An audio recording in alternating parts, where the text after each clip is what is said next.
Depuis une vingtaine d'années, Patrick Bounic est installé ici. De sa bijouterie, il a vécu toute l'épopée de la réhabilitation de l'artère haussmannienne. Une réhabilitation qu'il voyait plutôt d'un œil favorable. Mais ces dernières années, à chaque renouvellement de son bail, le loyer a été doublé et aujourd'hui, le propriétaire souhaite quadrupler le tarif de 800 € à 3 600. Nous avons des bailleurs aujourd'hui qui profitent d'un fait qui est les facteurs locaux de commercialité et où eux-mêmes ne jouent pas le jeu. Ils se disent c'est la poule aux œufs d'or, on peut augmenter des loyers parce que les facteurs locaux ont changé. Malgré une politique de réhabilitation qui a débuté il y a une dizaine d'années, façades ravalées, trottoirs élargis, arrivée du tramway, installation de grandes enseignes, pour les petits commerçants, le compte n'y est toujours pas. Car la réhabilitation s'est également traduite par l'expulsion d'une génération d'habitants jugés trop populaires par les acteurs du projet, une population qui n'a visiblement pas été remplacée. Où je suis, là, il y a quand même 3 ou 4 appartements qui sont vides déjà.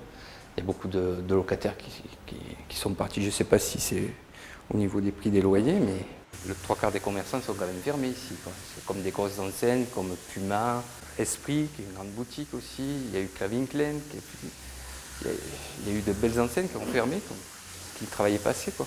Il y a surtout beaucoup moins de personnes dans la rue par rapport à 6 ans quand moi je suis arrivé ici ou quand ma tante a repris ce commerce. C'est quand même plus vivant, avec des gens qui travaillaient sur une clientèle plus locale.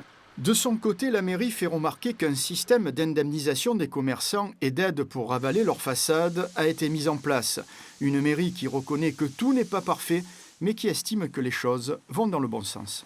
On a énormément de gens qui veulent investir dans cette rue, autant des habitants que des professionnels, que des commerces. Par exemple, on a installé une résidence un petit peu plus loin que la Plaza di Carnot de 150 étudiants, qu'un Monoprix s'installe, que vous savez, les grandes enseignes comme ça, c'est pas des philanthropes, hein. Donc tout ça, ça ne peut qu'inverser le changement. Dès sa construction en 1862, la rue de la République avait été imaginée pour devenir l'artère chic de Marseille. Il fallait attirer les grands bourgeois, mais déjà à l'époque, le rêve des concepteurs n'avait pas résisté à la réalité. Aujourd'hui, l'histoire peut-elle se répéter? La question reste posée.